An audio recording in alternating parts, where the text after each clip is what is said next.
Chapter 1. The Village.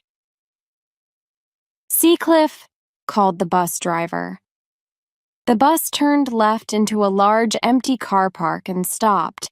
A few seats behind the driver, a girl stood up, picked up her heavy backpack, and got off the bus.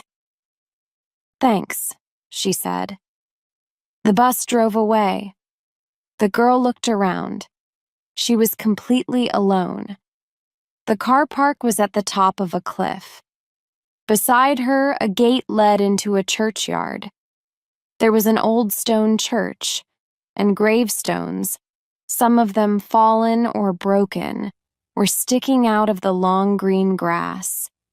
In front of her, near the edge of the cliff, there were a few pretty white cottages and a small shop that wasn't open yet.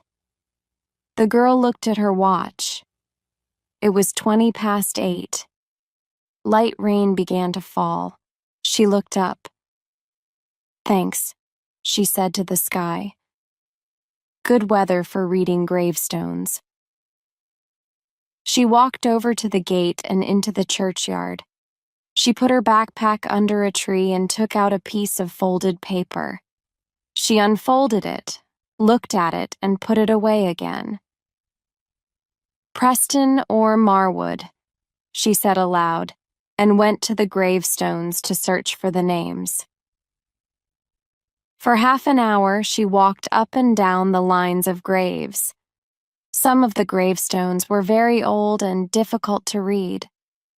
Others made her sad. Through the years, a lot of men had drowned near here. Mothers had lost young children. She looked at the names on the gravestones and wondered about the lives the people had lived. But the names she was looking for were not there. She heard a noise and looked up. 2 big tourist buses were turning into the car park. She was surprised to see that there were quite a few cars there now, too. And the sun was shining. There was also someone else among the graves. A woman holding some flowers. The girl walked slowly towards her. The woman knelt to put the flowers on a grave. "Excuse me," said the girl. "I don't want to trouble you, but perhaps you could help me." The woman looked up. "You're Australian," she said. The girl smiled.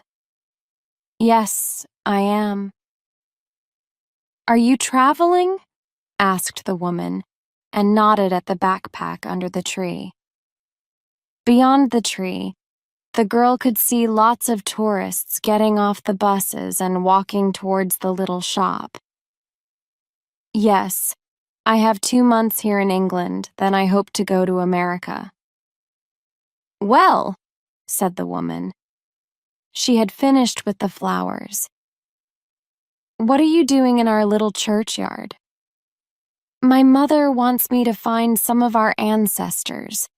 She's traced our family tree back to the 1700s, and she thinks that some of our ancestors may be buried here, but I can't find them." The woman stood up and brushed some dirt off her hands. "Old M," she said, and began to walk towards the gate. The girl followed her. "Old M?" "Emerson Cleary," the woman explained. "If your ancestors are buried here or anywhere around here, Old M will know. He's traced the family trees of most people in the village. He'd love to talk to you. Come on, get your bag. I'll show you the way." The girl grabbed her backpack and followed the woman through the car park towards the cottages and the shop. The car park was quite full now, but she couldn't see many people. She watched a family who were about 50 meters in front of her. They seemed to disappear over the edge of the cliff. "Are there a lot of visitors to Seacliff?" "Oh, yes," said the woman. "Every day in the summer, there's quite a crowd." They reached the little shop at the edge of the cliff, and suddenly, Below them, there was the village. "Oh," said the girl, "it's beautiful."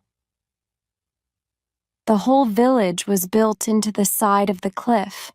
A very steep and narrow cobblestone road led all the way down to the sea.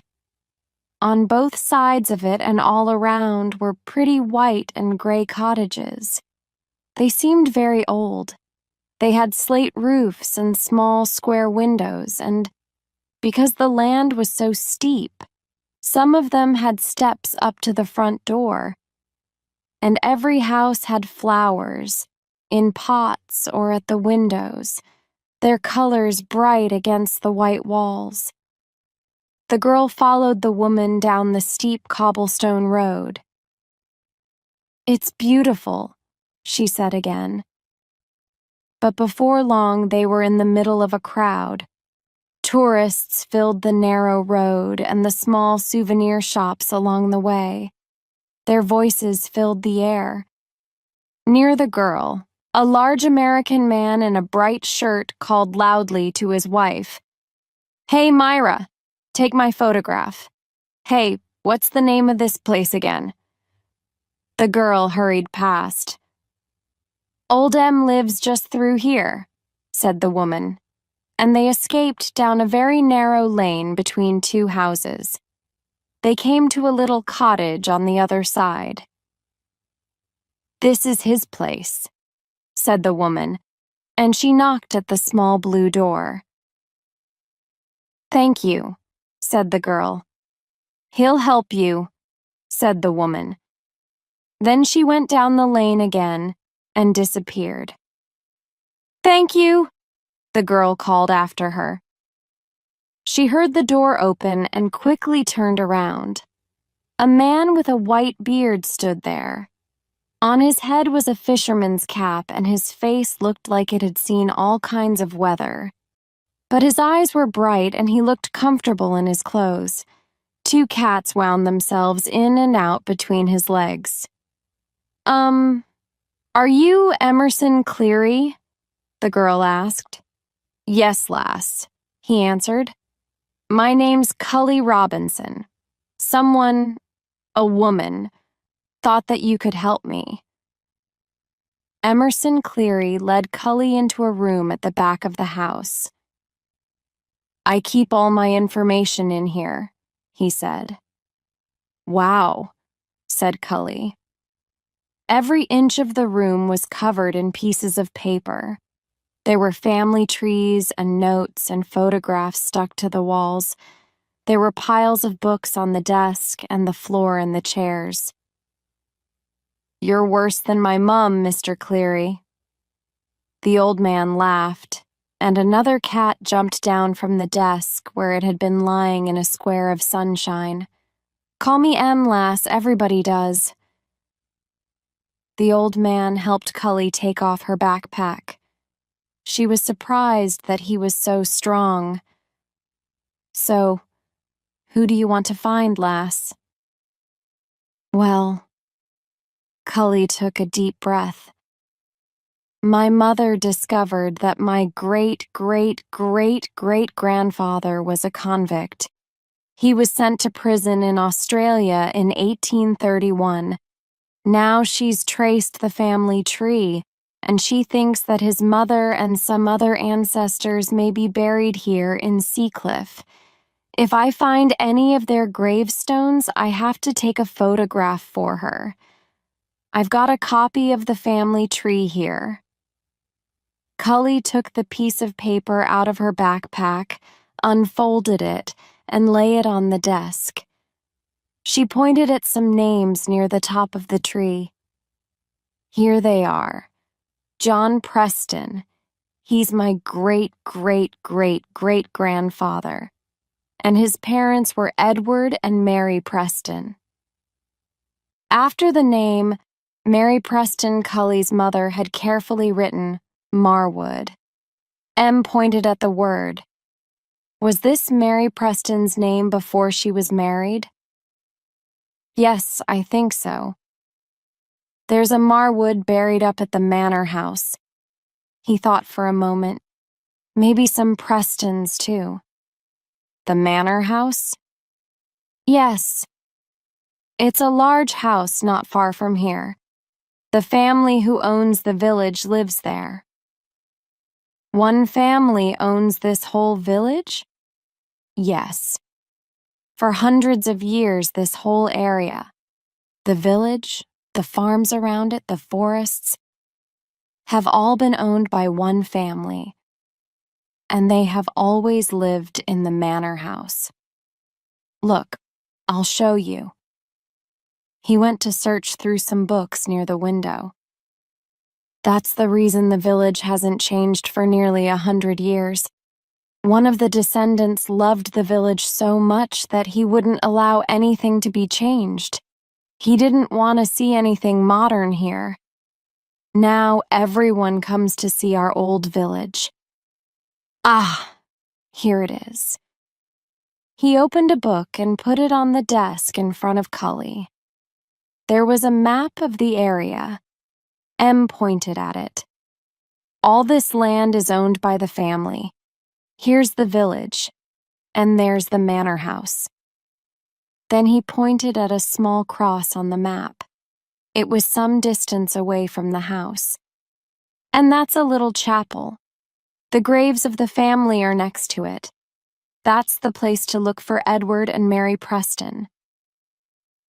You think they may be there? Old M gently pulled his beard. I can't remember.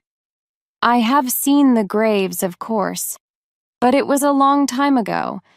I'm more interested in the history of the people of the village than the history of the lords of the manor.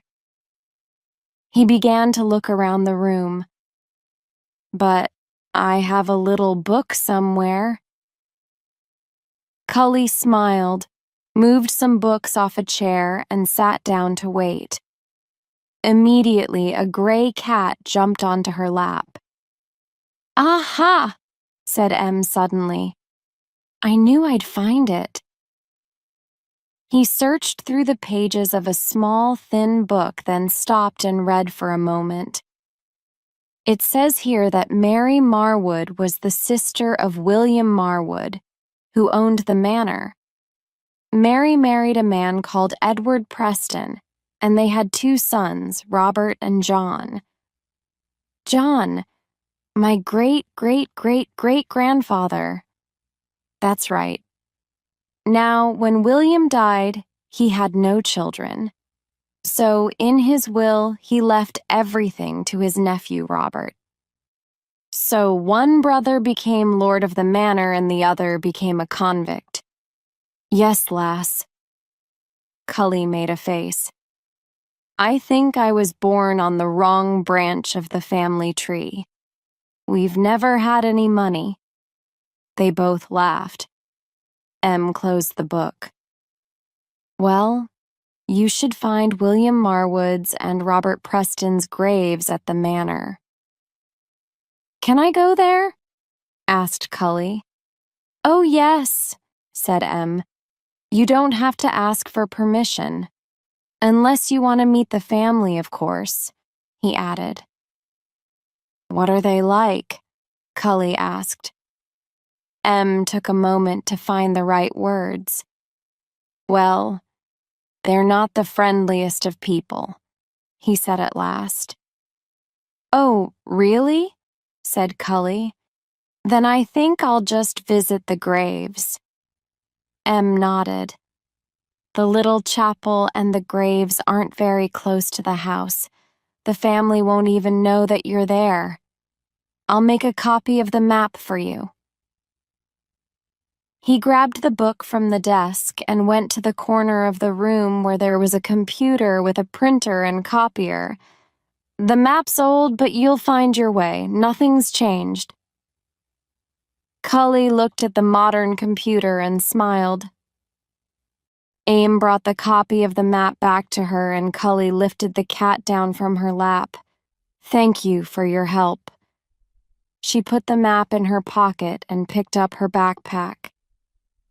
They walked through to the front of the house. Are you staying in Seacliff? M asked. I wasn't going to, but perhaps I'll stay one night. Are there places to stay? Oh, well, most tourists only come to 𝐒𝐭𝐨𝐫𝐞 for the day. Not many people stay the night. But there is a little hotel down near the water. 5 Bells, it's called. Is it expensive? Oh, no, said M. He opened the front door for her. Only the souvenirs are expensive here. They laughed. 𝐭𝐨𝐫𝐞 went out. Come and see me in the morning before you go, he added. You'll need a rest halfway up the hill. Thanks again, said 𝐭𝐨𝐫𝐞, and she walked out and down the lane, back to the steep cobblestone road. She continued down the hill towards the sea.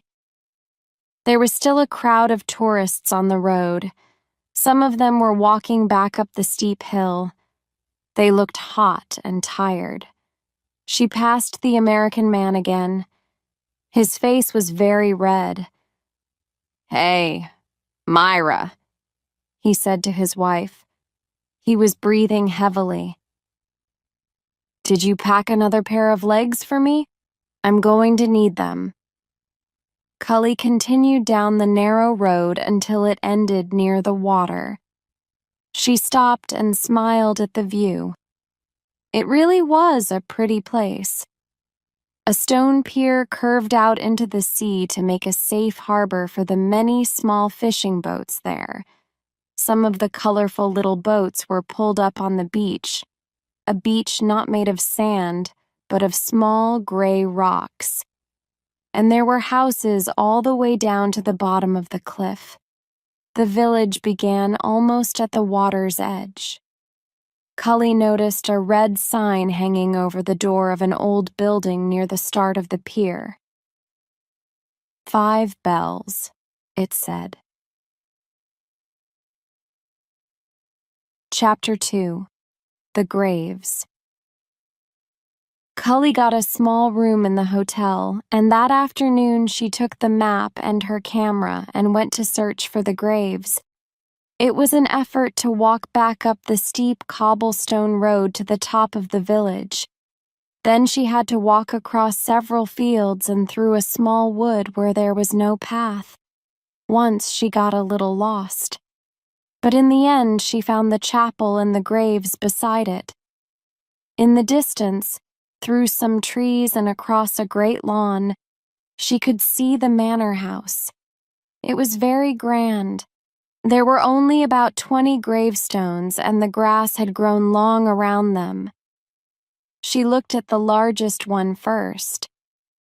It belonged to Robert Preston, John's brother. Then she found William Marwood's. She pushed the grass down in front of the gravestones and took some photographs. Then she noticed Mary Preston's grave. Oh, you are here, she said aloud. Mum will be pleased. She looked for Edward Preston's grave, but it wasn't there. She took a few more photographs and was just about to go when a man's voice made her jump. King! He shouted. A dog barked in answer, and suddenly a very good-looking young man strode around the corner of the chapel. He saw 𝐭𝐿𝐵 and stopped, as surprised as she was. He saw the camera in her hand. I'm sorry, he said rather coldly. No tourists are allowed here. Oh, said 𝐭𝐿𝐵. I'm not a tourist. I mean, I am, but... The man continued to look at her with cool blue eyes. A large black dog appeared behind him, then ran over to smell 𝐭𝐿𝐵. King! He ordered, and the dog went to stand beside him. Then he said to 𝐭𝐿𝐵, You're not English. I'm from Australia. I'm sorry if I mean, are you from the, She pointed at the manor house. "And what brings you here?" "Well, Cully turned and pointed at Mary Preston's grave. "That's my great-great-great-great-great-grandmother." The young man strode towards her and she took a step backwards. He stared into her face, then looked at the grave. "Mary Preston?" he demanded, then pointed at Robert Preston's grave. "His mother?" "Yes," replied Cully. "She had another son, John. He was a convict and was sent to Australia and never came back. I'm descended from him." The young man turned to her, and his face broke into a charming smile. "Then I shall have to call you cousin." He took a step towards her and looked into her eyes. "A very distant cousin, of course. You see, I'm descended from Robert." He put out his hand. "I'm Jeremy Hartford. How do you do?" Cully put her hand in his. "Cully Robinson. I didn't think that I'd meet anyone from the family." "Didn't you?" Jeremy was still staring down at her. Cully looked away at the graves. "So, our ancestors were brothers," she said. Jeremy smiled. "Are you staying in 𝐒𝐭𝐨𝐫𝐞?" "Only for one night." Cully took a step backwards and put her camera in its little bag. "It's very pretty, but I only came here because my mother wanted me to look for the gravestones. She's very interested in the history of our family. She digs and digs and digs until she finds more information. She loves it." Jeremy laughed lightly. "Really?" He looked at her carefully. "One night, eh? Well, I can't let a distant cousin dine alone. Will you allow me to take you to dinner?" "Oh, you don't have to," began Cully. "I insist," he said. "Your family. There's a good restaurant in Newington about 5 miles away," he said.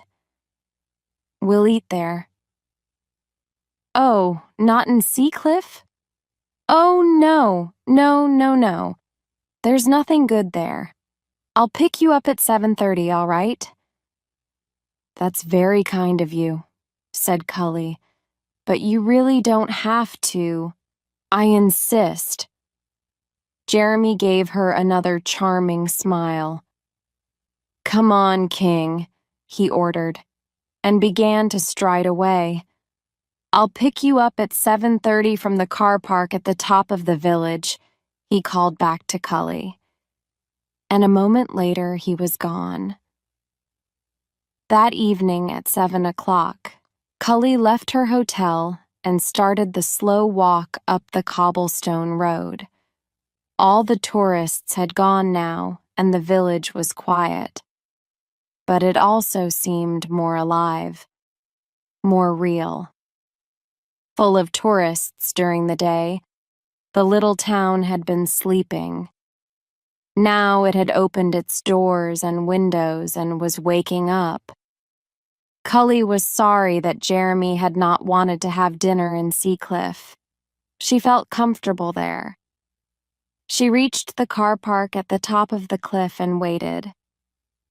Jeremy arrived in a very fast and expensive-looking red car. 5 minutes later, they were in Newington in a large and noisy restaurant where Jeremy seemed to know everyone. At first, Cully wished that she was alone and having a plate of fresh fish at 5 bells. But Jeremy was charming during dinner. Cully had wondered if he was going to talk about the history of the family all night, but he hardly spoke about that at all. He had traveled a lot, and they spoke about America and other places. The conversation was interesting, and he was so good-looking. Cully forgot all about 𝐒𝐭𝐨𝐶 until they arrived back in the car park at the top of the town. "It's dark," said Jeremy. "I'd better walk with you down to the hotel." When they reached the beach at the bottom of the road, Jeremy said, "Let's walk along the pier." There was a thin moon to light their way. 2 little fishing boats were returning to the harbor. Their lights danced on the water. A cat was waiting on the pier to welcome them. "It must have been wonderful to grow up here," said 𝐭𝐨𝐫𝐞. "With fishing boats and cats and lots of places to hide." "I didn't come here much," said Jeremy. "Oh," said 𝐭𝐿𝐫𝐞. "But doesn't your family own the village?" "Oh, yes," he said. "Oh." Ahead, 𝐭𝐿𝐫𝐞 saw 2 men lifting some large buckets from a boat onto the pier. There was a strong smell of fish. She and Jeremy walked closer. Suddenly, one of the men dropped a bucket. Fish and water fell out on the pier, and Jeremy and 𝐭𝐿𝐫𝐞 had to jump to get out of the way. 𝐭𝐿𝐫 and the fisherman began to laugh, but Jeremy was angry. "You clumsy fool!" he shouted. "What do you think you're doing?" The men were surprised. They looked carefully at him, then suddenly seemed to recognize him. They moved quickly to pick up the fish. "Sorry, sir," they said. "Sorry, sir." "Clumsy fool," said Jeremy again, and strode towards the end of the pier. 𝐭𝐿𝐫𝐞 followed him. When she reached him, he was standing still and looking out across the black water. "Do you know the history of this area?" he asked her. "No, not at all. A lot of ships have been wrecked out there, a lot of lives lost, a lot of cargo gone." "The sea can be cruel," said 𝐭𝐿𝐫𝐞. Jeremy moved a step closer to her and said quietly, "Sometimes the sea had help." Suddenly, 𝐭𝐿𝐫 felt cold. She looked at him. "I don't understand." Jeremy turned and pointed back at the dark shape of the cliffs. 200 years ago, people would go out onto these cliffs at night with lights and lanterns. The captains of the ships would see the lanterns and think that they were safe, near the harbor perhaps. They would bring the ships closer to the cliffs, closer and closer until they were wrecked on the rocks. Then the people would come and save the cargo for themselves. Jeremy's voice was very low now, and 𝐭𝐿𝐫𝐞 could feel his breath on the side of her face. "People think it's a beautiful little village," he said, "but they don't know about the terrible things that have happened here." For a moment, it seemed that Jeremy was no longer talking about ships or the past. 𝐭𝐿𝐫𝐞 felt that he was giving her a warning, but then his face broke into a smile and he said, "Come on, I'd better take you safely home." They walked back along the pier, and he was wonderfully charming again. At the door of the hotel, they said goodbye. "You're definitely leaving tomorrow morning?" asked Jeremy. "Yes," said 𝐭𝐿𝐫𝐞. "Thank you for dinner." "It was my pleasure," said Jeremy, and then he turned and disappeared into the dark. 𝐭𝐿𝐫 went up to her room and lay on her bed. She thought about her day, the gravestones, Emerson Cleary and his cats, and dinner with the lord of the manor. She thought about Jeremy and about their family tree. One branch with the grand house and all the money, the other with nothing. She thought about her mother and the long hours she worked to pay for the things that 𝐭𝐿𝐫 and her younger brothers needed. She remembered her mother's tired face. 𝐭𝐿𝐫 looked at her watch. 10:30. In Australia, it would be 7:30 in the morning. Her mother would be awake. She rolled over and reached for her mobile phone. Her mother was excited to hear her news, and 𝐭𝐨 told her all about the gravestones. "Mom, you must have told me, but I've forgotten the reason John Preston was sent to Australia. What had he done?" "He was convicted of forgery." "Forgery, that's right. Forgery was quite bad, but at least he hadn't hurt or killed anyone." "Yes, he was really quite lucky," her mother continued. "Lucky? To be a convict and be sent to Australia?" "Yes. In England, before about 1830, if you were convicted of forgery, you were killed. After 1830, they sent you to Australia instead." "And John Preston was sent there in 1831? asked 𝐭𝐨. "That's right. He was very lucky. Of course, many of the convicts died on the journey to Australia, and many died later in the terrible prisons here. So John easily could have died anyway. But he didn't. And 8 years later, he was made a free man, and he started a new life for himself. You know, it was John Preston who started my interest in the family tree. A few years ago, I suddenly remembered a conversation I had with my grandfather when I was young. He told me that his grandmother had told him about our ancestor, the convict. She had said the family always knew that he was innocent, that he'd done nothing wrong. She gave a short laugh. "But I suppose most of the convicts said they were innocent. Oh, I have to go or I'll miss my bus. Call again soon. I love you." 𝐭𝐨 put the phone down and went to the window. The moon was thin, but there was enough light to see the pier and the beach below. She thought about that strange moment with Jeremy on the pier. She could hear his voice again in her head. Terrible things have happened here. It was definitely a kind of warning. She was sure now. But what did he mean? She turned back to look at her room. It was small and cheap, but it was cozy. She liked it here. Perhaps she should stay in Seacliff for a few more days. Chapter 3. The Manor House. The next morning, 𝐭𝐨 went downstairs and spoke to the owner of the hotel. "Of course you can stay another 2 nights, he said. "It's nice that you're enjoying our little village." So 𝐭𝐨 went out into the cool air of the morning and began to climb the cobblestone road. She discovered some other little roads and lanes and had a good look around the village. She went into a few shops and looked at the souvenirs before the crowds of tourists arrived. Then she went to Emerson Cleary's house. He was happy to see her. "Come in, lass. Come in." He led her into the kitchen. It was a cozy room with old blue cupboards on the walls.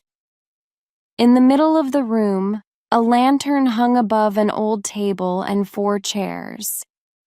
A black and white cat was eating from a plate on the floor near the back door, and another one was asleep on a chair. Were they the same cats 𝐭𝐨 had seen yesterday? She wasn't sure.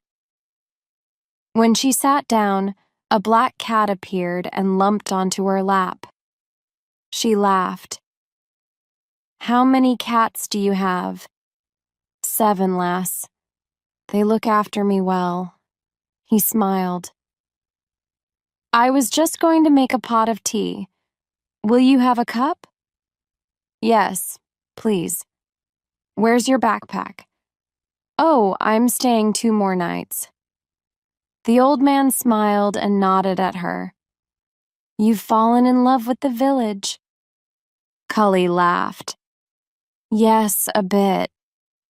She played with the black cat's ears. "I came here to ask you something." Is there a way to get more information about John Preston, about his life before he was sent to Australia? I found out that he was convicted of forgery, but that's all I know. M gently pulled his beard. They would have most of the records and information at the manor house, but perhaps I could find something. He looked excited. I'll look in my books and on the computer this afternoon. When Cully returned to Five Bells just before noon, a note was waiting for her. It was from Diana Hartford, Jeremy's mother. Cully was invited to tea at the manor house at 2:30 that afternoon. She stared at the note. She had told Jeremy that she was leaving Seacliff that morning. How did his mother know she was still there? Cully stood near the chapel and looked at the manor house in the distance. Would there be servants? She looked down at her dress. Usually she felt pretty in it. Now she felt plain. She looked at her watch. It was 2:15. She looked at the manor house again. She knew one thing. She wasn't going to walk across that great lawn. She felt people could be watching her. Or perhaps that dog, King, would run out and attack her. And where was the road that led to the house? There must be one. Perhaps this was the back of the house. She decided to follow the line of trees around the edge of the lawn. Then she would be at the side of the house. 10 minutes later, she discovered that she was right. The front of the house was on the other side of the building. Now she could see the steps up to the front door. She slowly walked across to them. Suddenly, she heard voices above her. She looked up. A window was open on the first floor. She could only catch a few words of the conversation. Then suddenly the man, it sounded like Jeremy, raised his voice. I tell you, Mother, I'm sure she doesn't know? A voice like ice answered, I hope not, for her sake. Cully stood very still. Were they talking about her? She shook her head. She was being silly. This grand house was making her nervous. She took a deep breath, marched up the steps to the front door, and rang the bell. A tall man in a suit answered and invited her in. Madam and Mr. Jeremy are waiting for you in the sitting room, he said stiffly. Follow me, please. He led her up a grand staircase to the first floor, then down a long hall. He stopped at a door on the right and told her to wait. He opened the door, went in, and said, Miss Cully Robinson, madam, and then nodded at Cully. She went in. The room was about 10 times as big as her room at Five Hells. Everything was white and gold and green. Diana Hartford stood next to a very large vase of white roses. Jeremy stood by the window. There you are, Cully, he said, and walked forward a few slops. Mother, this is Cully. Diana Hartford put out an elegant hand. Cully wondered if she ought to kiss it. How do you do, Cully? I'm Diana. Cully crossed the room and shook hands with her. Thank you for inviting me to tea. You're welcome, dear. Please sit down. There were 2 white sofas with a low table between them. Cully sat carefully on one. Diana sat beside her. Jeremy dropped onto the sofa on the other side. Diana looked at Cully and smiled. Jeremy tells me that you've come to trace your family. Well, really, I'm just having a holiday. My mother's the one who is interested in the history of the family. I promised her I would look for the graves. There was a soft knock at the door and a maid brought in the tea. She put it on the low table.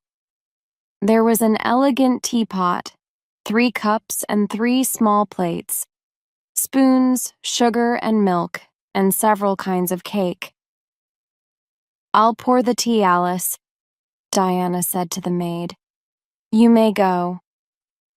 "Thank you, madam." The maid closed the door quietly behind her. Diana lifted the teapot. "So, you're traveling?" "Yes," answered 𝐭𝐨𝐫𝐞.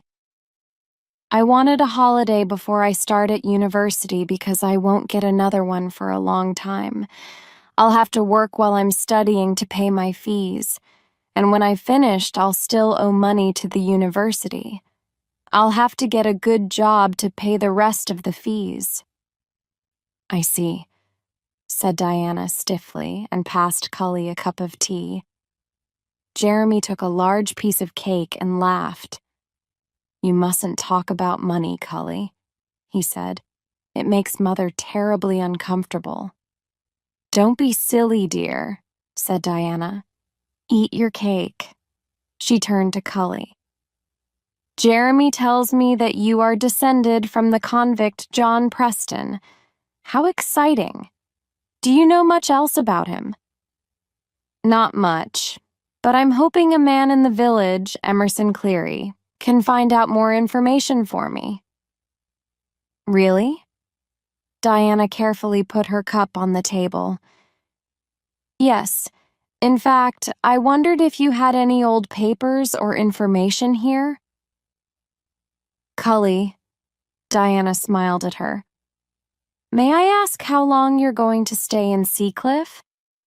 "Another 2 nights." Diana reached out a hand and placed it on top of 𝐭𝐿𝐲's. "Then you must stay here. With us." "Oh," said 𝐭𝐿𝐲. She was completely surprised.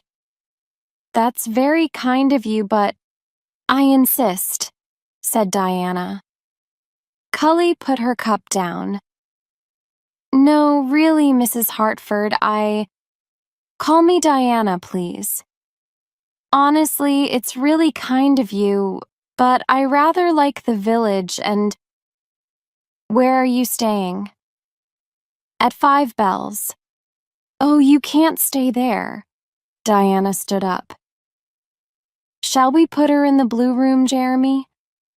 She took 𝐭𝐿𝐲's arm and 𝐭𝐿𝐲 had to stand. "Come on," she said to 𝐭𝐿𝐲. "I'll show it to you now." She began to take her towards the door. "You'd better say yes," said Jeremy. It was a beautiful house, but 𝐭𝐿𝐲 felt there was something cold about it. She didn't feel comfortable there. "But I can't stay," she said. "I don't have my clothes and things." "Oh, that's not a problem," said Diana. "I'll send someone to get them." She opened the door. 𝐭𝐿𝐲 quickly walked out of the room. She felt she had to escape. She turned back to Diana. "It's really kind of you," she said in a rush. "And you've been really nice, and I don't want to be rude, but I'm quite happy at 5 Bells, and thank you for the tea." She began to walk quickly down the hall. But she soon discovered she had turned the wrong way. It was not the way to the staircase, it was the end of the hall. And on the wall in front of her there was a painting. 𝐭𝐿𝐲 stopped and stared. It was a painting of a woman in a long yellow dress. She was carrying a small dog. But 𝐭𝐿𝐲 looked only at the woman's face, because it was her face. The woman looked just like 𝐭𝐿𝐲. Diana's voice behind her said, "That's a picture of Mary Preston." 𝐭𝐿𝐲 turned. Diana and Jeremy were walking slowly towards her. She knew it was silly, but she felt trapped and a little frightened. "It's amazing," said Jeremy. He looked from 𝐭𝐨's face to the painting and back again. You look so like her. I noticed it the first moment I saw you at the graves. Yes, said Diana. It's so strange that a face from the past can reappear, like a ghost. She reached out and put a cold hand on 𝐭𝐨's arm. She smiled. You have to stay with us. Your family. 𝐭𝐨 was trapped in the corner. There was no way out. But then, the maid suddenly appeared behind Jeremy and Diana. Excuse me, madam, she said. And 𝐭𝐨 took her chance. She put a smile on her face and said, Thank you so much for your offer, Diana, but I really must go. And she sprang between them and hurried down the hall. Chapter 4. A Visit to Exeter. 𝐭𝐨 sat on the pier, her back against the old stone wall. It was early evening, but the wall still held the heat of the sun. The tourists had all gone home. 2 fishermen were mending a net on the beach, and in front of a house a woman was sweeping. A cat wandered up the pier towards 𝐭𝐨, then sat beside her and began to wash itself. Do you know the Hartfords? 𝐭𝐨 asked the cat. They're very strange. The cat continued washing. All the words they say are nice and charming, but they seem to mean something else. Something I don't understand. They seem to be hiding something, but what and why? 𝐭𝐨 looked out across the water to the fishermen with their long net. We don't even know each other. We're descended from 2 brothers who lived 200 years ago. And their mother. 𝐭𝐨 thought again about the face in that painting. Her face. Why didn't Jeremy say anything about that? She asked the cat. Hello, I'm Jeremy. Wow, you look just like my great-great-great-great-great-grandmother who's hanging in the hall. Something like that would be the usual thing to say. The cat bit at something in its hair. But instead, his mother starts talking about ghosts. Were they trying to frighten me? She asked the cat, who rolled over onto its back. 𝐭𝐨 looked out at the water. It's very strange. Suddenly she noticed another man on the beach. He raised his arm. It was Emerson Cleary. 𝐭𝐨 ran to meet him. I've made a big pot of fish stew, lass, he said. Come and have dinner with me. I've something to tell you. Old M put 2 large plates of fish stew on the table and cut some pieces of fresh bread.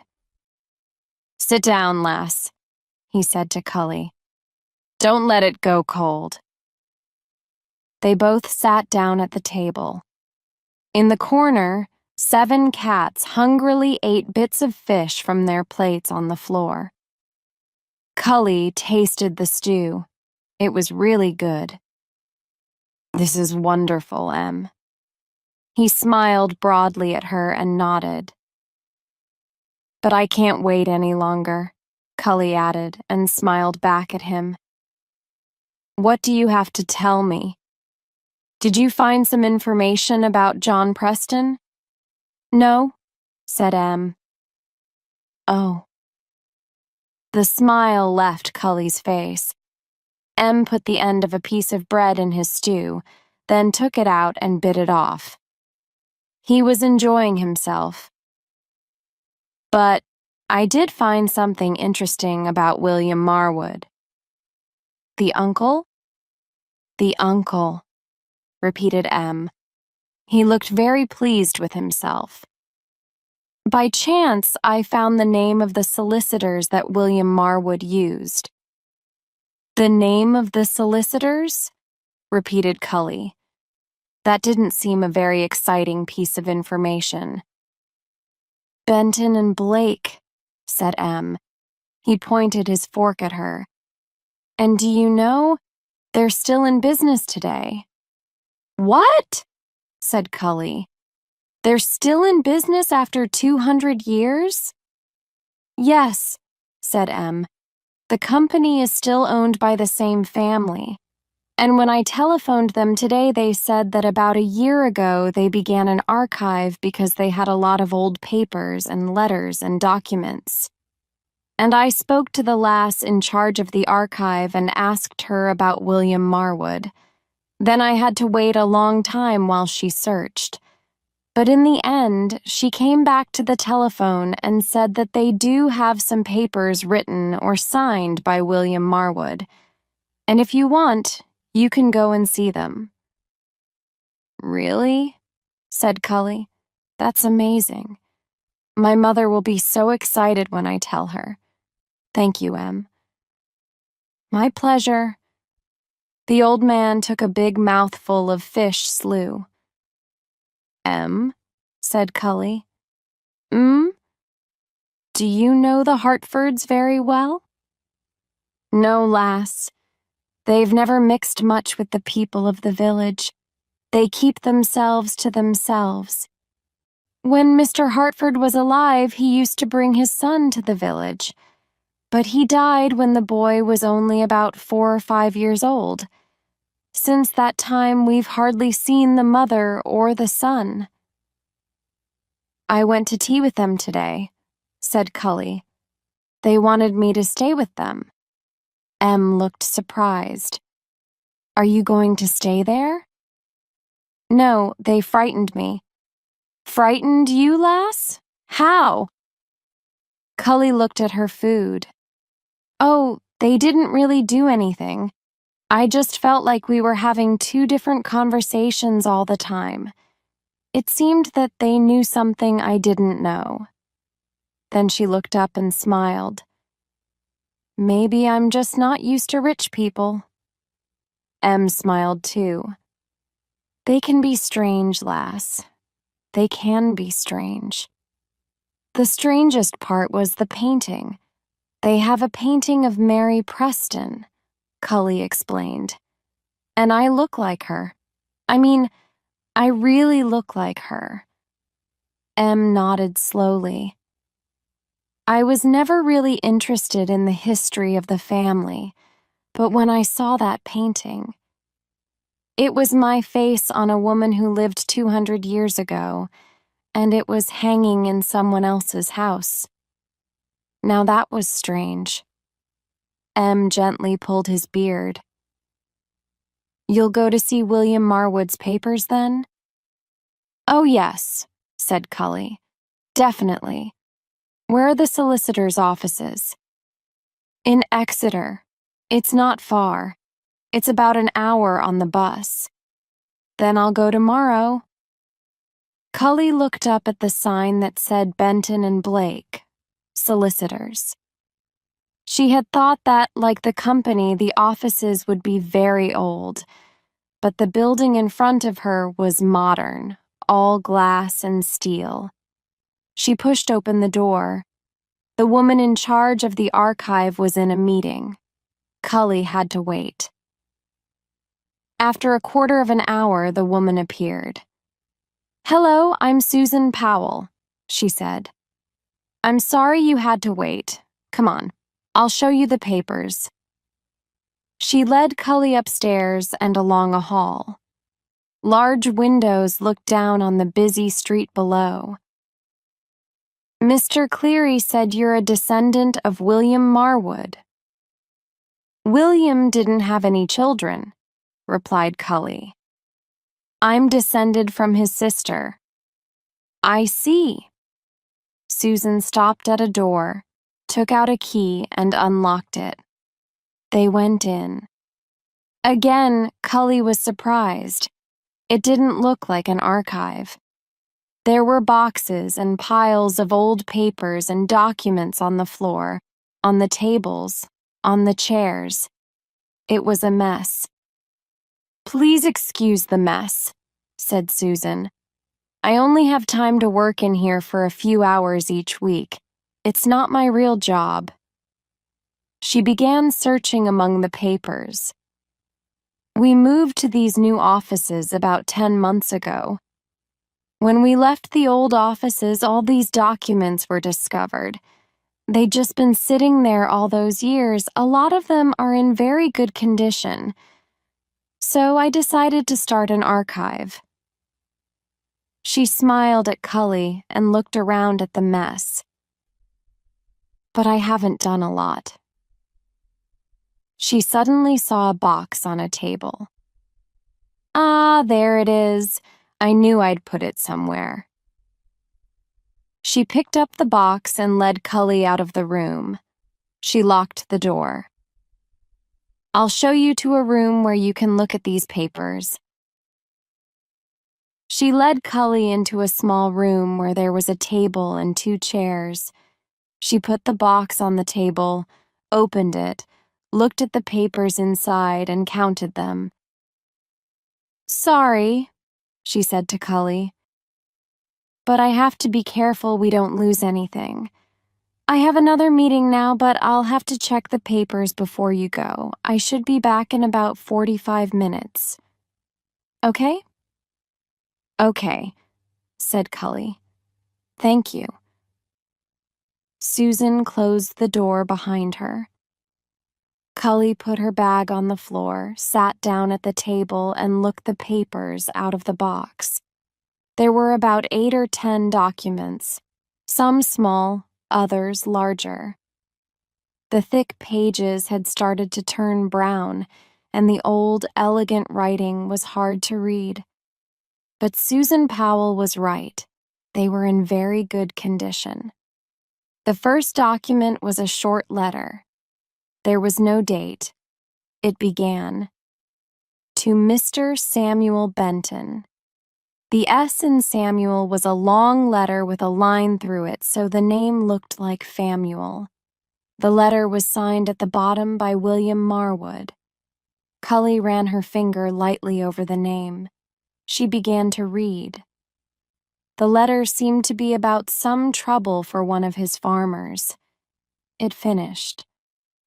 "And the happiness of the farmers on my land is very important to me, so I thank you for your efforts in this business." "What business?" 𝐭𝐨 smiled. She would never know. She put the letter to one side and picked up the next page. It was another letter.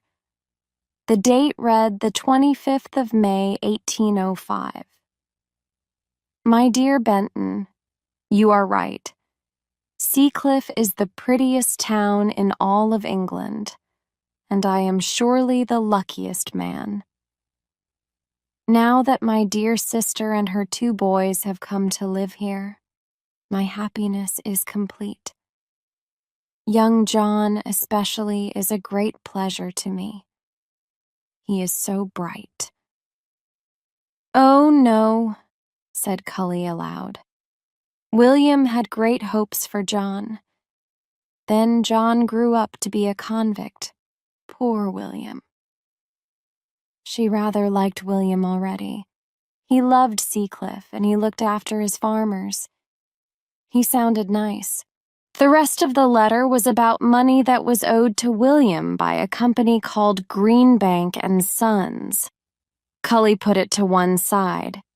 Underneath was a large document that was folded. Carefully, 𝐭𝐨 opened it. At the bottom of the page was William Marwood's signature, and next to it was a large red wax seal with the letter M on it. The wax was very dry, but the seal was still in one piece. 𝐭𝐨's eyes went to the top of the page. "This is the last will and testament of me, William Marwood." "Oh," breathed 𝐭𝐨. "It's his will." She continued to read and then suddenly stopped and stared at the words in front of her. "Everything that I own to my nephew, John Preston, Not to Robert, to John. William had wanted to leave everything to John, so why hadn't he done that? What changed? Was it because John was convicted of forgery? Did William decide to change his will then and leave everything to Robert? If he did, then there must be a different will somewhere, one that he wrote later than this. 𝐭𝐨 looked for the date on the will and found it at the bottom of the page. Signed on the 5th day of May in the year 1839. 1839? But that was 8 years after John had been sent to Australia. 8 years. What had her mother said? 8 years later, he was made a free man. So this will was written in the same year that John became a free man. He may have been a forger and a convict, but William had still wanted him to come home to England and have everything. 𝐭𝐨 took out her copy of the family tree and looked at it.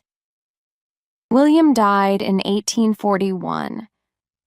So, if he signed this will in 1839, why did he suddenly decide, in his last 2 years, to leave everything to Robert instead?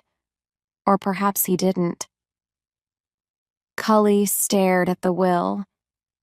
Suppose the story that 𝐭𝐨's mother had told her was true, and John Preston was innocent? Suppose there was a forgery, but John wasn't the forger. 𝐭𝐨 sat back in her chair. Suppose Robert knew that he wasn't going to get any money from his uncle. And suppose he thought that he would get the money if his brother was gone. Could he have forged something, maybe some money or something, and made it look like John's work in order to get John convicted and killed? 𝐭𝐨 heard her mother's voice in her head. He was lucky. Before 1830, if you were convicted of forgery, you were killed. Had Robert wanted his brother dead?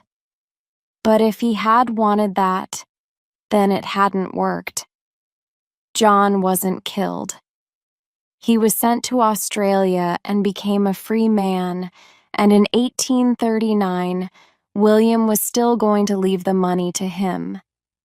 So, did Robert decide to forge for a second time?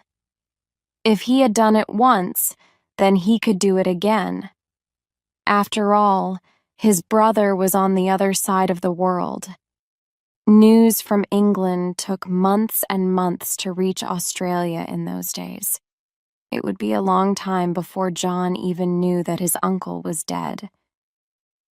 Did Robert decide to forge a new will, with a later date than this one, to get the money for himself?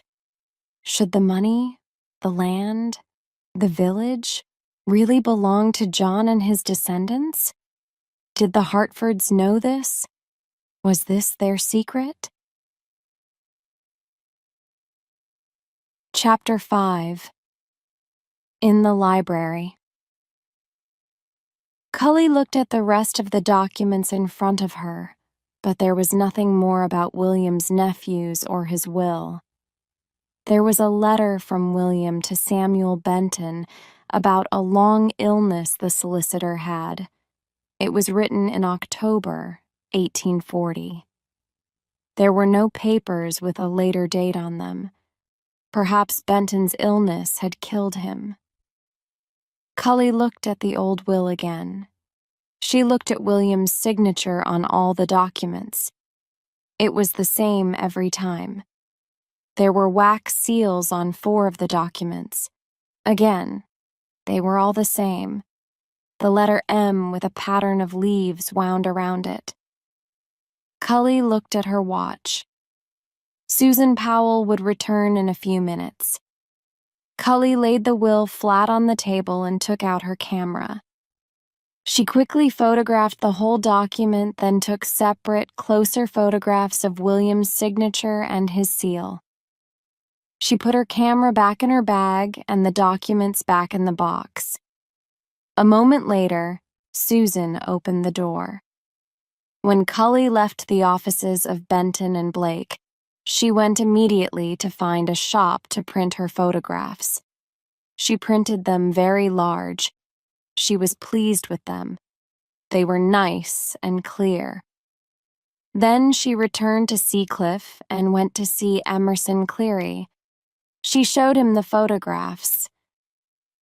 "Don't you think it's strange?" she asked.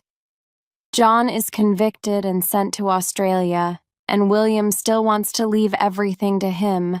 Then, 2 years later, William dies and it all goes to Robert." M pulled his beard.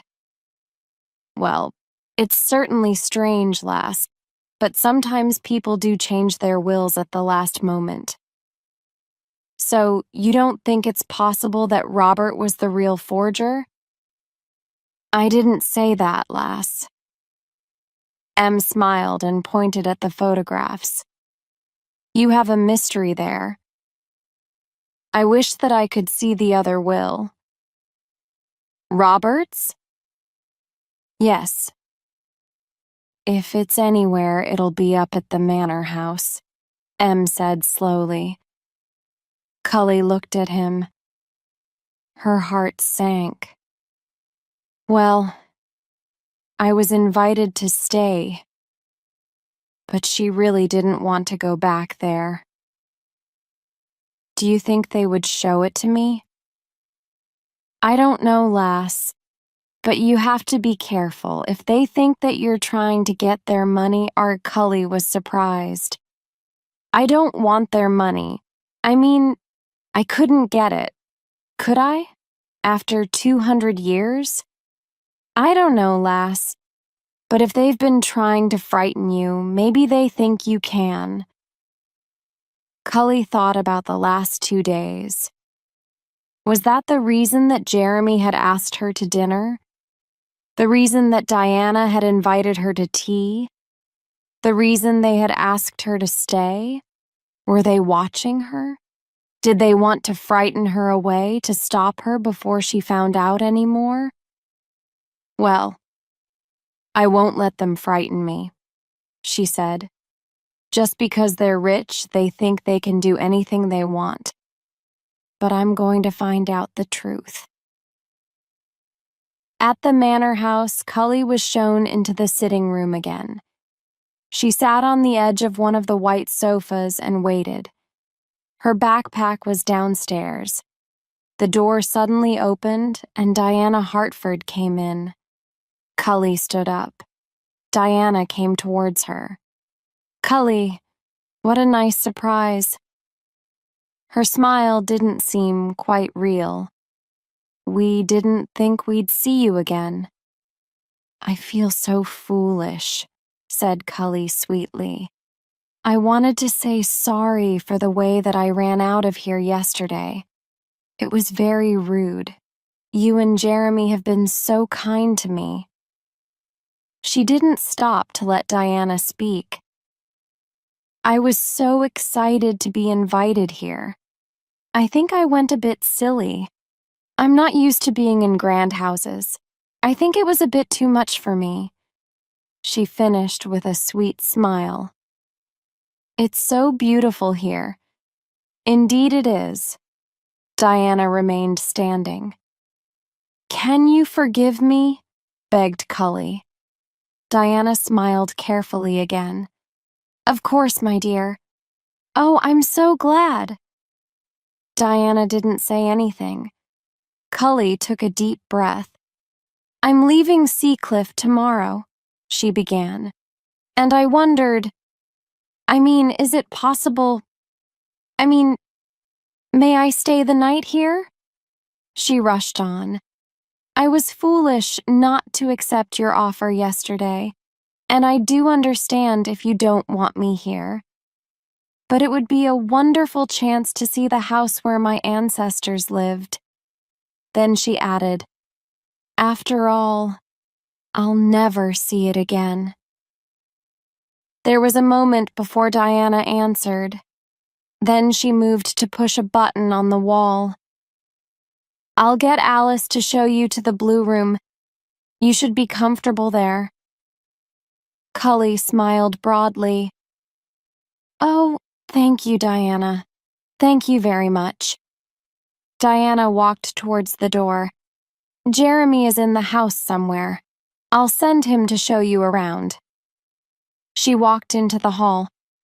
Then 𝐭𝐨 heard her say, Alice?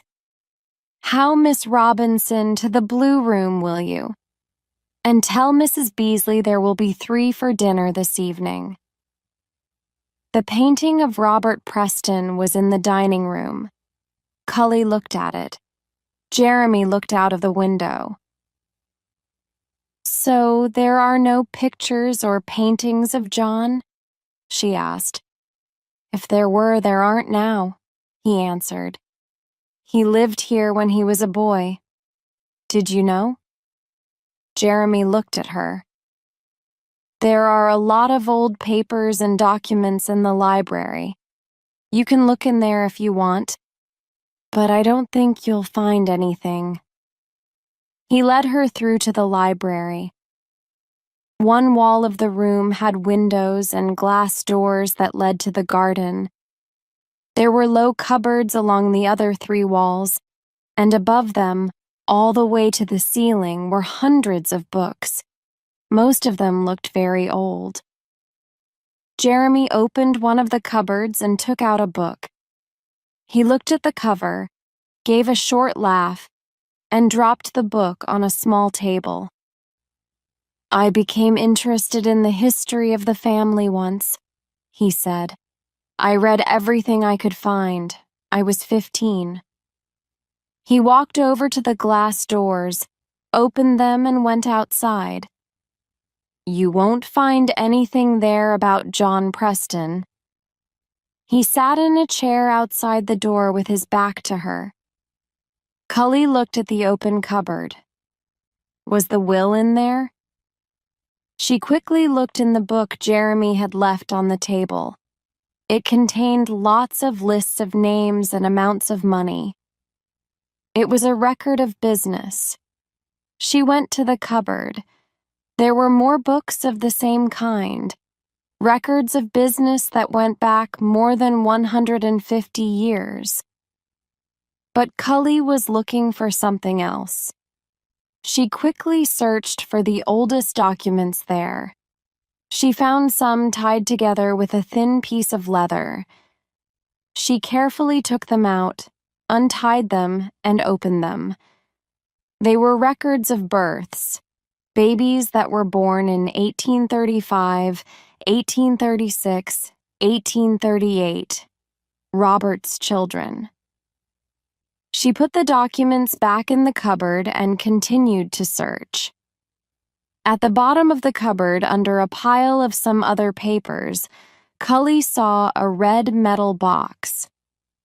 She pulled it out onto the floor. One short word was written on the front of it, Wills. She glanced at Jeremy. He was still in his chair with his back to her. She quickly opened the box. A few moments later, William Marwood's will, the will that left everything to Robert Preston, lay open on the floor in front of her. It looked just like the will she had seen at the offices of Benton and Blake. She looked at the date, the 13th of October, 1840. Found something, have you? Jeremy's voice made her jump. He was standing near the door. His face was dark against the light outside. Oh, no, she said. You were right. There doesn't seem to be anything about John here. 𝐭𝐨 slowly put the documents back in the box and put it back in the cupboard. Jeremy came and closed the doors. He smiled. Come and see the rose garden, he said, and she followed him outside. Dinner was at 8 o'clock in the dining room downstairs. Diana, Jeremy, and 𝐭𝐨 sat at one end of the long table. Is your room comfortable? Diana asked 𝐭𝐨. "Oh, yes," she replied. "It's wonderful." "And did Jeremy look after you this afternoon?" "He was very charming," said Cully. "He showed me all around the house and gardens. It must be wonderful to live here. And the town of Seacliff is so pretty. I could sit on that little pier and watch the boats forever." "Really?" said Diana. "Mother doesn't leave the house often," said Jeremy brightly. "Do you, Mother?" "I like the quiet of these rooms and the rose garden," answered Diana carefully. "But, Mother, thousands of tourists visit Seacliff every year. You should too. After all, it makes us plenty of money." Diana smiled stiffly. Cully was beginning to think that Jeremy liked to make his mother feel uncomfortable. "I like to stay here," Diana said slowly. She raised her voice only a little, but they all knew that the conversation had ended. That night, Cully waited in her room until she was as sure as she could be that everyone had gone to bed. She waited another 20 minutes, then took a small torch from her backpack, quietly left her room, found her way along the dark hall, and went downstairs to the library. She had to see that will again. The library door was closed. Carefully, she opened it. All was in darkness. She shone her torch around the room. There was no one there. She went to the cupboard, opened it, held the torch in her mouth, and took out the red box. She quickly found the will, but then suddenly she heard a soft noise from somewhere and she stopped moving, the will in her hand. She listened but couldn't hear anything. She quickly put the red box back in the cupboard and laid the will on the small table. She took the torch out of her mouth and shone the light on William Marwood's signature. Suddenly there was another noise, louder and closer this time. Someone was coming. Quickly, Cully folded the will. She reached behind her, lifted up her shirt, and pushed the will into the top of the back of her skirt. She hoped it stayed there and that it wasn't sticking out. She quickly grabbed some other papers from the cupboard and turned towards the door. Light suddenly filled the room and Jeremy stood there. "Oh, hello," said Cully brightly. "I couldn't sleep, so I came down to get a book." Jeremy looked at the open cupboard. "And then I started to read these old, she looked at the pages in her hand. "Letters and—" "In the dark?" asked Jeremy. Cully opened her mouth to answer, but nothing came out. Jeremy was walking towards her. "Oh, I see," he said. "You have a torch, like a thief." He took her torch and the letters out of her hands. She tried to laugh lightly. "You don't think that I was going to steal anything, do you?" "I don't know, cousin." He looked down into her face. "Were you?" She looked up into his eyes and saw something cruel there. "I think you had better return to your bedroom," he said slowly. "All right," she said. She tried not to show him that she was frightened. He followed her out of the library and up the stairs. The will felt like it was burning a hole in the back of her shirt. Cully felt sure he would see it, but he didn't. When they reached her room, Cully went in and turned to close the door. But Jeremy was in the way. "Sleep well, cousin," he said and smiled. He took a step back to allow her to close the door. And she saw that Diana was there now too. 𝐭𝐨 pushed the door shut and held her hands there. Then she heard the sound of the key turning in the lock. She tried the door, but it wouldn't open. "Hey!" she cried. But there was no answer. She was locked in. Chapter 6. Locked in the blue room. These people were mad. Okay, she had been looking in that cupboard without their permission, but they couldn't just lock her in her room. What else were they going to do to her? She listened at the door but heard nothing. She ran to the window, opened it, and looked out. There was a 5-meter drop to the ground. Unless she wanted to break a leg, there was no way out through the window. She ran back to the door and listened again, but everything was quiet and still. Her breathing began to slow. She tried to get her thoughts straight. Were they coming back for her? Was she going to be found dead in some field tomorrow? Well, if she was, she wanted to know the reason. There was a lamp on the desk near the window. She went to it and turned it on. She pulled the will out of the back of her skirt, carefully unfolded it, and looked at it under the bright light. Could she find something that showed it was a forgery? That would explain everything. She ran to get the photographs of the other will out of her backpack. She laid them on the desk next to Robert's will and looked at them both. The paper looked the same. The signatures looked the same. The seals looked the same. She read both documents. They were almost the same. In some places, the words were a little different, but there was nothing that seemed important. She sat down at the desk. Maybe she was wrong. Maybe William did want to leave all his money to Robert. Maybe Jeremy and Diana were just mad and liked to frighten tourists. Maybe it was fun for them.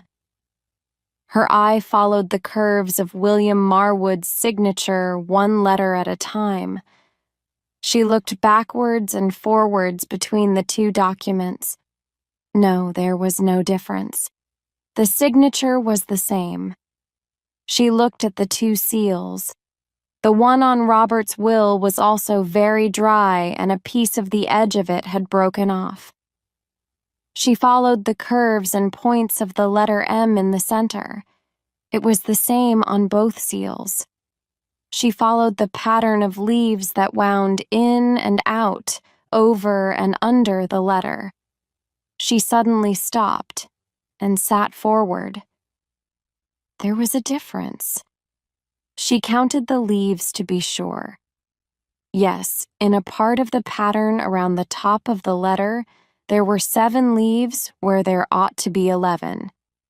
It wasn't the same seal on both documents, but it was almost the same, like someone had tried to copy it. She quickly grabbed her camera from her bag and photographed the second will. Again, she took several close photographs of the signature and the seal. But then she had a sudden thought. Did the 2 different seals prove that Robert's will was a forgery? Perhaps the will that left everything to John was the forgery? No, 𝐭𝐨 decided. That one was kept by the solicitors. Surely Mr. Benton would have written it and watched William Marwood sign it and place his seal on it. But perhaps neither of the documents was a forgery. Perhaps William had got another seal made and it was just a little bit different from the first one. No, that couldn't be right. That was the whole point of seals. They proved that the letter or document definitely came from the person who had signed it. If everyone already knew your seal, you wouldn't change it, not even a little bit. 𝐭𝐨 looked at the old will in her hands. It was a forgery.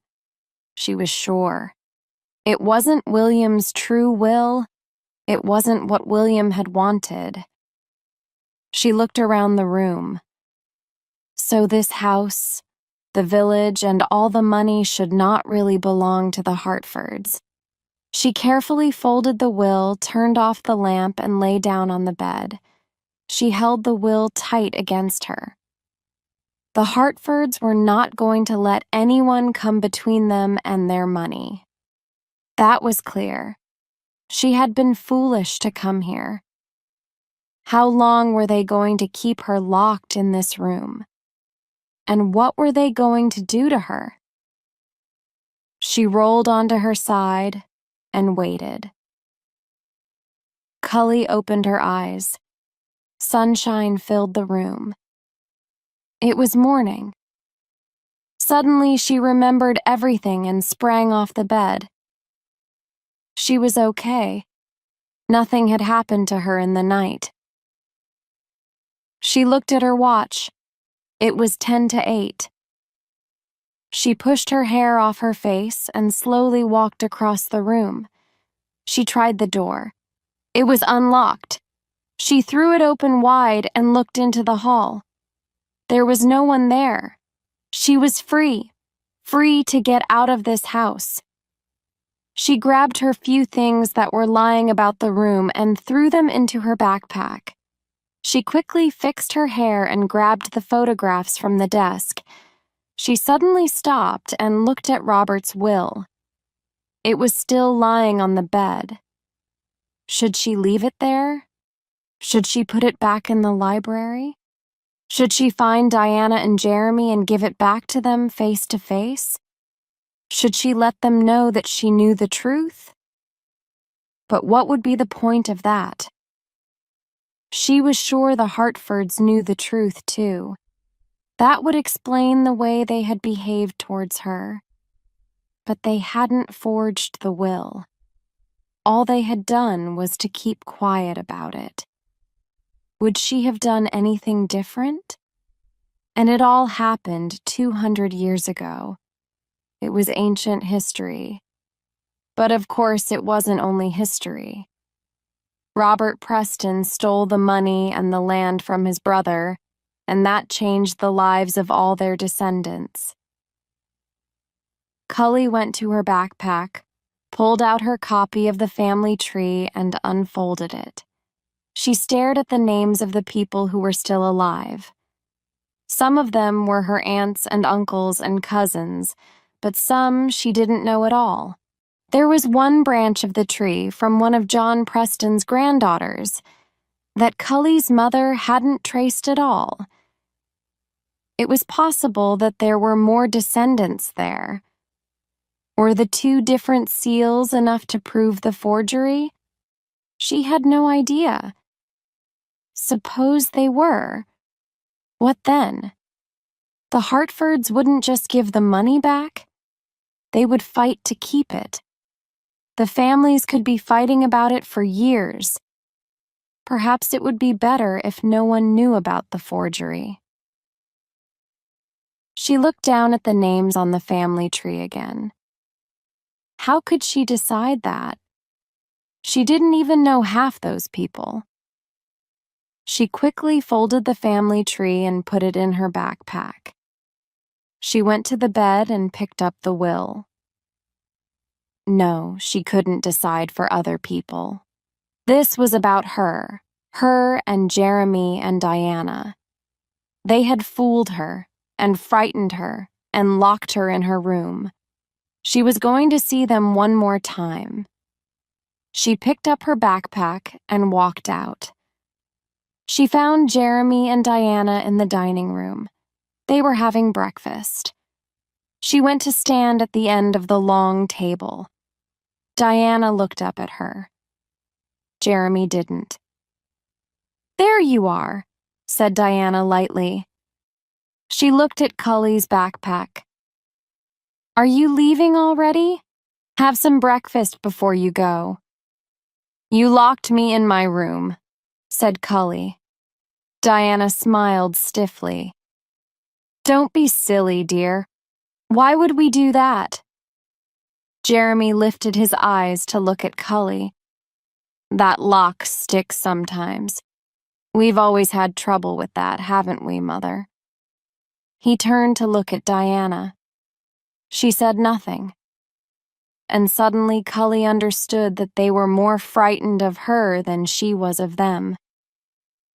She put her backpack down, strode up to the other end of the table, unfolded the will, and put it in front of them.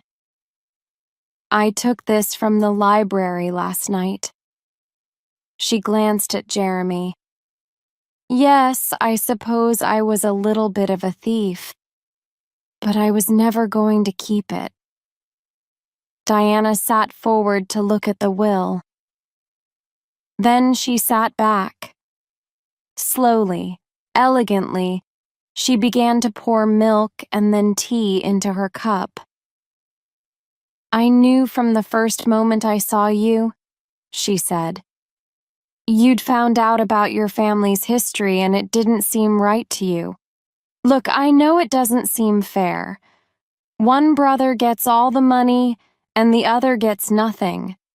But 𝐭𝐨 put the photographs of the other will on the table. I found another will, she said. One that leaves everything to John. Don't be silly, dear, said Diana.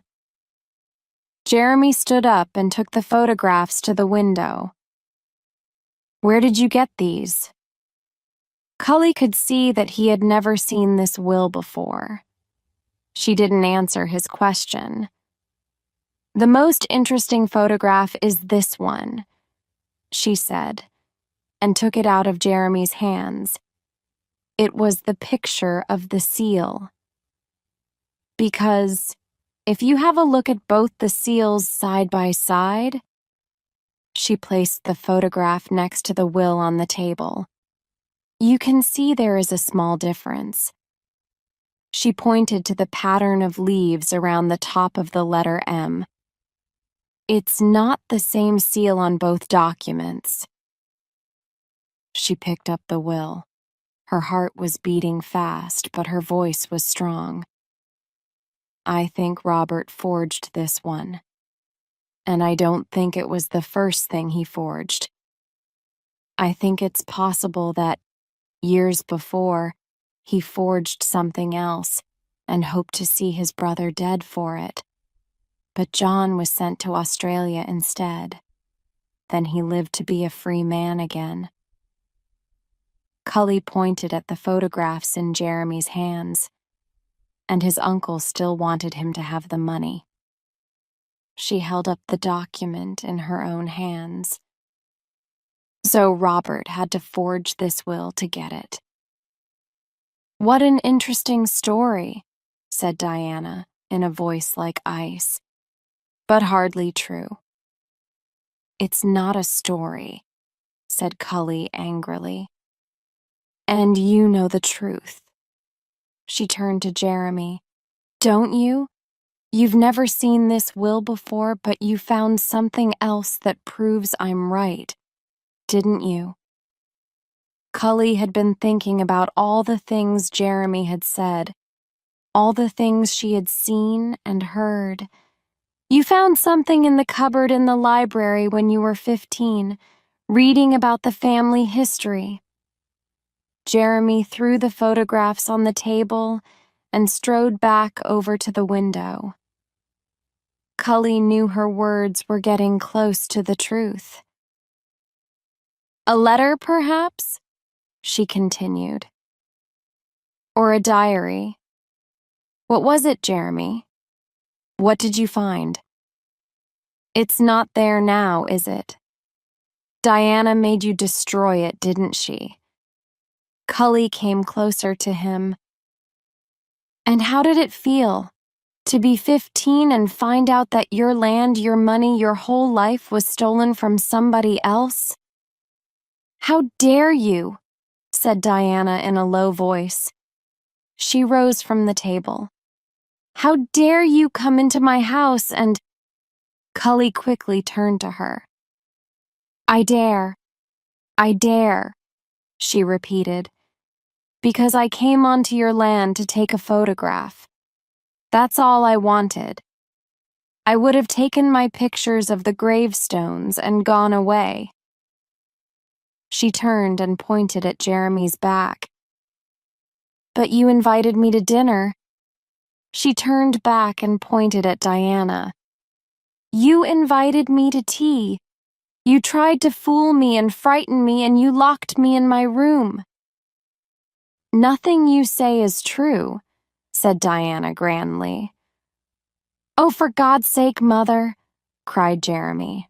"None of it. Do you hear me?" Diana picked up the photograph of the seal from the table and took a step towards 𝐒𝐭𝐨𝐫𝐞. Slowly, she began to tear the photograph into pieces. She spoke very quietly again. "William Marwood left everything to Robert Preston, and for 200 years my ancestors have looked after the village and the farms and the land. For 200 years my family has lived here, and you will never take 𝐭𝐨𝐫𝐞 away from us." She opened her hands and the pieces of the photograph fell to the ground. And suddenly 𝐒𝐭𝐨𝐫 felt a laugh begin to rise inside her. She suddenly saw that for 3 days she had been caught in some kind of madness. She had come to this place only because her mother had asked her to come. Then she had allowed herself to be dragged into the madness and mystery of this old family secret. "You find me funny, do you?" Diana stood as still as stone. 𝐒𝐭𝐨𝐫 was laughing freely now. "I didn't come here to take your money, Diana. All I wanted was a photograph. I don't want your house. I don't want your land. I don't even want your beautiful village, and it is beautiful, Diana. Jeremy's right, you should go there." She was no longer laughing. She picked up her backpack and looked around the room. "Or you could stay here, with your money, and your fear." Jeremy looked at her. "Goodbye, cousin," she said. And she left them there.